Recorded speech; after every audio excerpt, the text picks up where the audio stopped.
ओम श्री परमात्मे नमः। जय श्री हरि, जय श्री हरि, जय श्री हरि। श्रीमद् भगवत गीता का आज हम दूसरा अध्याय पढ़ेंगे। पहले अध्याय में हमने पढ़ा कि जब अर्जुन विचलित हो गए, उन्होंने पहले कहा कि भगवान श्री कृष्ण से कि मेरे रथ को दोनों सेनाओं के बीच में लेकर जाइए, मैं देखना चाहता हूँ मैं किस किस से युद्ध कर रहा हूँ। जब उन्होंने देखा कि ये सभी मेरे कोई मामा, कोई चाचा, कोई दादा, भाई, बंधु बांधव हैं, तो उनसे मैं युद्ध नहीं कर सकता। वो बहुत इस कारण से विचलित हुआ कि इन अपनों के साथ मैं युद्ध करके मैं राज्य को प्राप्त नहीं कर सकता। हे प्रभु, मेरा मार्गदर्शन कीजिए। उसने अपने को समर्पित करते हुए भगवान के चरणों में युद्ध करने से मना कर दिया और अपना गांडीव नीचे रख दिया। तो अगले अध्याय में हम पढ़ेंगे अब कि भगवान किस तरीके से उसको समझाते हैं। संजय बोले, उस प्रकार करुणा से व्याप्त और आंसुओं से पूर्ण और व्याकुल नेत्रों वाले शोक युक्त उस अर्जुन के प्रति भगवान मधुसूदन ने ये वचन कहा। श्री भगवान बोले, हे अर्जुन, तुझे इस असमय में यह मोह किस हेतु प्राप्त हुआ? क्योंकि न तो ये श्रेष्ठ पुरुषों द्वारा आचरित है और न स्वर्ग को देने वाला है, न कीर्ति को देने वाला ही है। इसलिए हे अर्जुन, नपुंसकता को प्राप्त मत हो, तुझमें यह उचित नहीं जान पड़ती। हे परंतप हृदय की तुच्छ दुर्बलता को त्याग कर युद्ध के लिए खड़ा हो जा।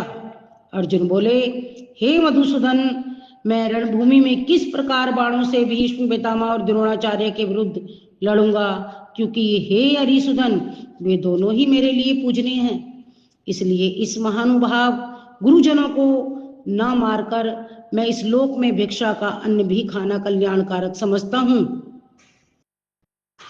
क्योंकि गुरुजनों को मारकर भी इस लोक में रुधिर से सने हुए अर्थ और कामरूप भोगों को ही तो भोगूंगा।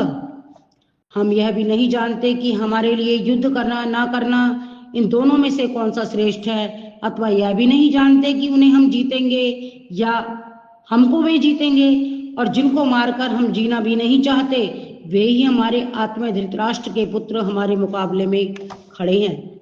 इसलिए हे कायरता पूर्वक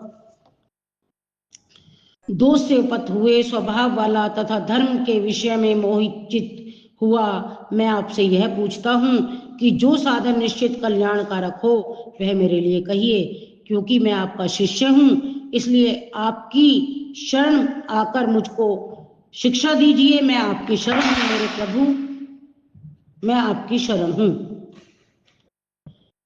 क्योंकि भूमि में निष्कंटक धन धान्य संपन्न राज्य को और देवताओं के स्वामी बने को प्राप्त होकर भी मैं उस उपाय को नहीं देखता हूँ जो मेरी इंद्रियों के सुखाने वाले शोक को दूर कर सके। संजय बोले, हे राजन, निद्रा को जीतने वाले अर्जुन अंतर्यामी श्री कृष्ण महाराज के प्रति इस प्रकार कहकर फिर गोविंद भाव से इस प्रकार मैं युद्ध नहीं करूंगा प्रभु, यह स्पष्ट कहकर चुप हो गए। हे भरतवंशी धृतराष्ट्र, अंतर्यामी श्री कृष्ण महाराज दोनों सेनाओं के बीच में शोक करते हुए उस अर्जुन को हंसते हुए से यह वचन बोले।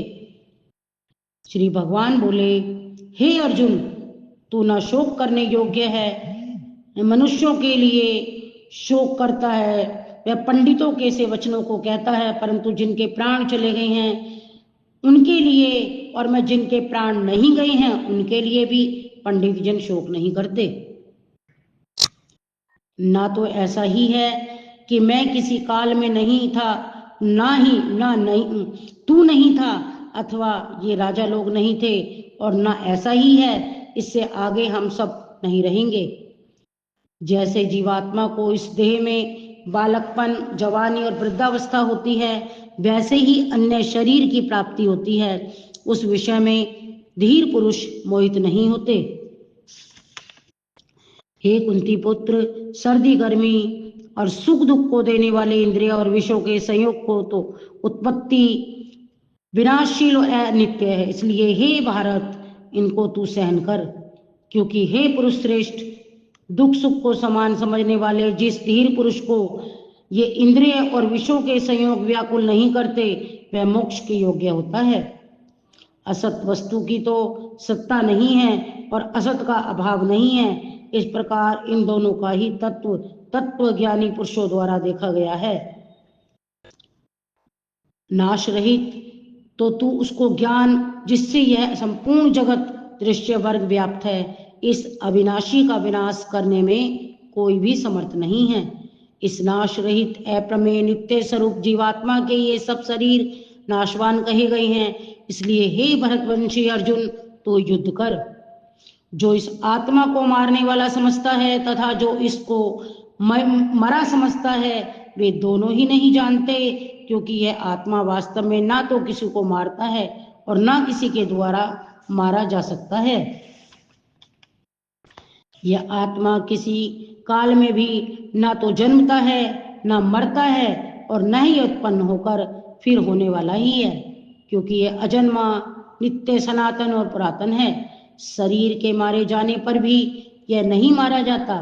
हे प्रथापुत्र अर्जुन, जो पुरुष इस आत्मा को नाशरहित, नित्य, अजन्मा और अव्यय समझता है, वह पुरुष कैसे किसको मरवाता है और कैसे किसको मारता है। जैसे मनुष्य पुराने वस्त्रों को त्याग कर दूसरे नए वस्त्रों को ग्रहण करता है, वैसे ही जीवात्मा पुराने शरीरों को त्याग कर दूसरे नए शरीर को प्राप्त कर लेती है। इस आत्मा को शस्त्र नहीं काट सकते, इसको आग नहीं जला सकती, इसको जल नहीं गला सकता तथा वायु नहीं सुखा सकती, क्योंकि यह आत्मा अच्छेद है। यह आत्मा अधार्य है, अक्लेद्य है और निसंदेह अशोध्य है तथा यह आत्मा नित्य, सर्वव्यापी, अचल, स्थिर रहने वाला और सनातन है। यह आत्मा अव्यक्त है, यह आत्मा अचिंत्य है, यह आत्मा विकार रहित कहा जाता है। इससे हे अर्जुन, इस आत्मा को उपयुक्त प्रकार से जानकर तू शोक करने को योग्य नहीं है, अर्थात तू शोक करना उचित नहीं है।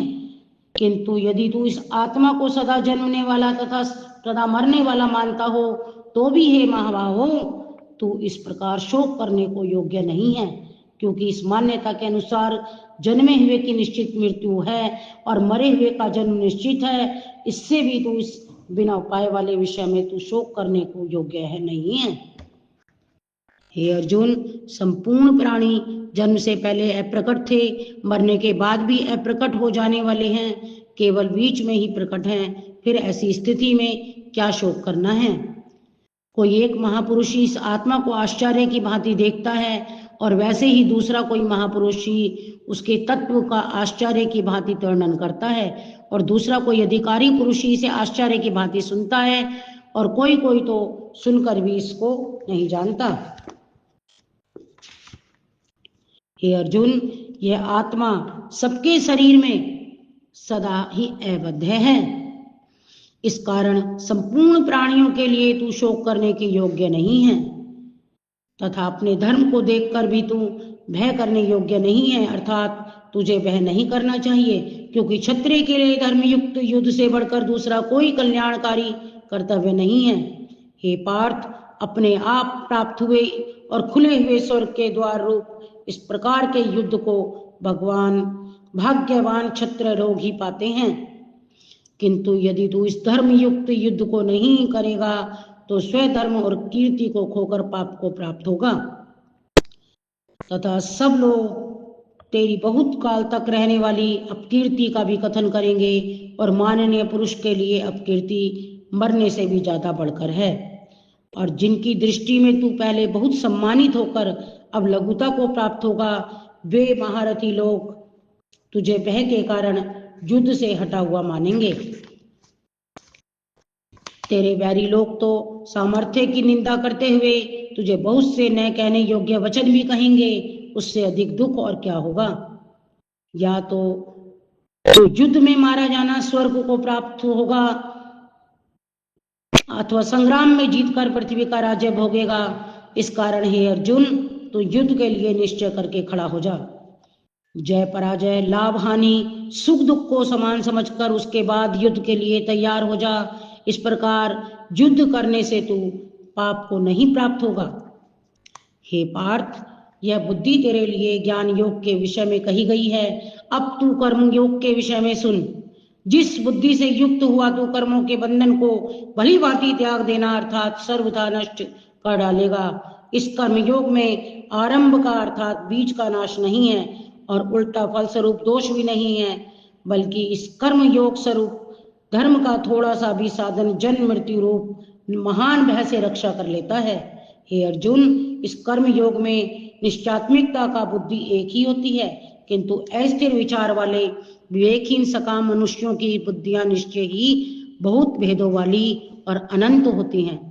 हे अर्जुन, जो भोगों में तन्मय हो रहे हैं, जो कर्म फल के प्रशंसक वेद वाक्यों में ही प्रीति रखते हैं, जिनकी बुद्धि में स्वर्ग ही परम प्राप्य वस्तु है, जो स्वर्ग से बढ़कर दूसरी कोई वस्तु ही नहीं है ऐसा कहने वाले हैं, वे अविवेकी जन इस प्रकार की जिस पुष्पित अर्थात दिखाऊ शोभा युक्त वाणी को कहा करते हैं, जो कि जन्म रूप कर्म फल देने वाली एवं भोग तथा ऐश्वर्य की प्राप्ति के लिए नाना प्रकार की बहुत सी क्रियाओं का वर्णन करने वाली है। उस वाणी द्वारा जिसका चित्त हर लिया गया है, जो भोग और ऐश्वर्य में अत्यंत आसक्त है, इन पुरुषों की परमात्मा में निश्चयात्मिकता का बुद्धि नहीं होती। हे अर्जुन, वेद उपयुक्त प्रकार से तीनों गुणों को कार्य रूप समस्त भोगों और उनके साधनों का प्रतिपादन करने वाले हैं। इसलिए तू उन भोगों एवं उनके साधनों में आसक्तिहीन हर्ष शोकादि द्वंद्वों से रहित नित्य वस्तु परमात्मा में स्थित योग क्षेम को न चाहने वाला स्वाधीन अंतःकरण वाला बन जा।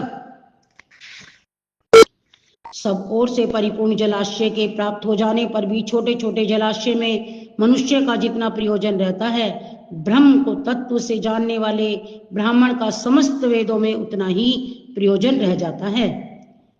तेरा कर्म करने में ही अधिकार है, उसके फलों में कभी नहीं। इसलिए तू कर्मों के फल का हेतु मत हो तथा तेरी कर्म न करने में ही आसक्ति न हो। हे धनंजय, तो आसक्ति को त्याग कर तथा सिद्धि असिद्धि में समान बुद्धि वाला होकर योग में स्थित होकर कर्तव्य कर्मों को कर, समत्व ही योग कहलाता है। इस समत्व रूप बुद्धि योग से सकाम कर्म अत्यंत ही निम्न श्रेणी का है। इसलिए हे धनंजय, तू समबुद्धि में ही रक्षा का उपाय ढूंढ अर्थात बुद्धि योग का ही आश्रय ग्रहण कर, क्योंकि फल के हेतु बनने वाले अत्यंत दीन हैं। समबुद्धि युक्त पुरुष पुण्य और पाप दोनों को इसी लोक में त्याग देता है अर्थात उनसे मुक्त हो जाता है। इससे तू समत्व रूप योग में लग जा और समत्व रूप योग ही कर्मों में कुशलता है अर्थात कर्म बंधन में छुटकारा करने का उपाय है। क्योंकि समबुद्धि से युक्त ज्ञानी जन कर्मों से उत्पन्न होने वाले फल को त्याग कर जन्म रूप बंधन से मुक्त हो निर्विकार परम पद को प्राप्त हो जाते हैं। जिस काल में तेरी बुद्धि मोहरूप दलदल को भली भांति पार कर जाएगी, उस समय तू सुने हुए और सुनने में आने वाले इस लोक और परलोक संबंधी सभी भोगों से वैराग्य को प्राप्त हो जाएगा।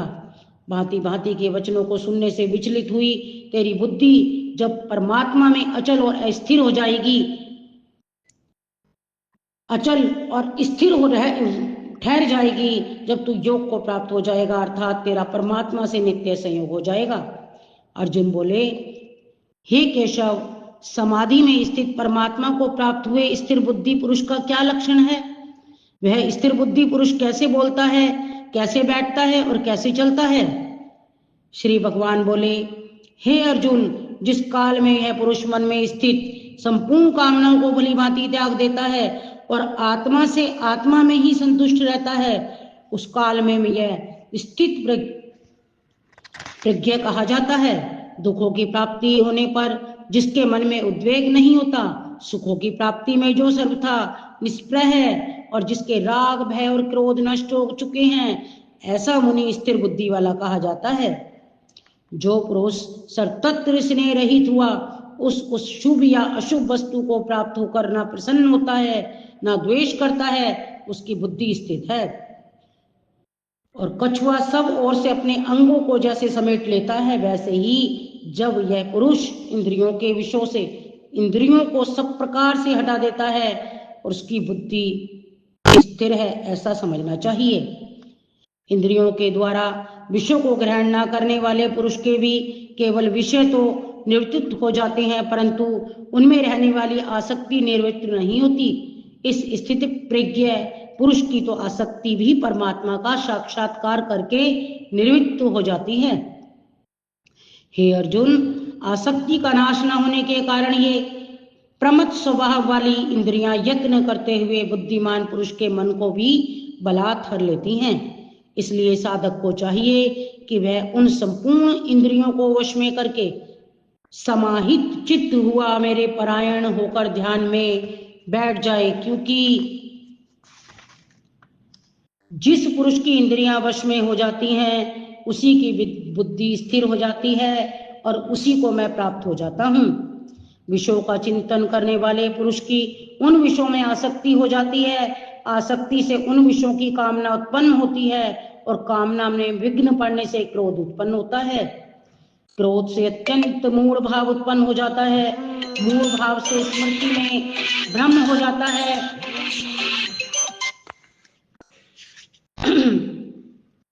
स्मृति में भ्रम हो जाने से बुद्धि अर्थात ज्ञान शक्ति का नाश हो जाता है और बुद्धि का नाश हो जाने से यह पुरुष अपनी स्थिति से गिर जाता है।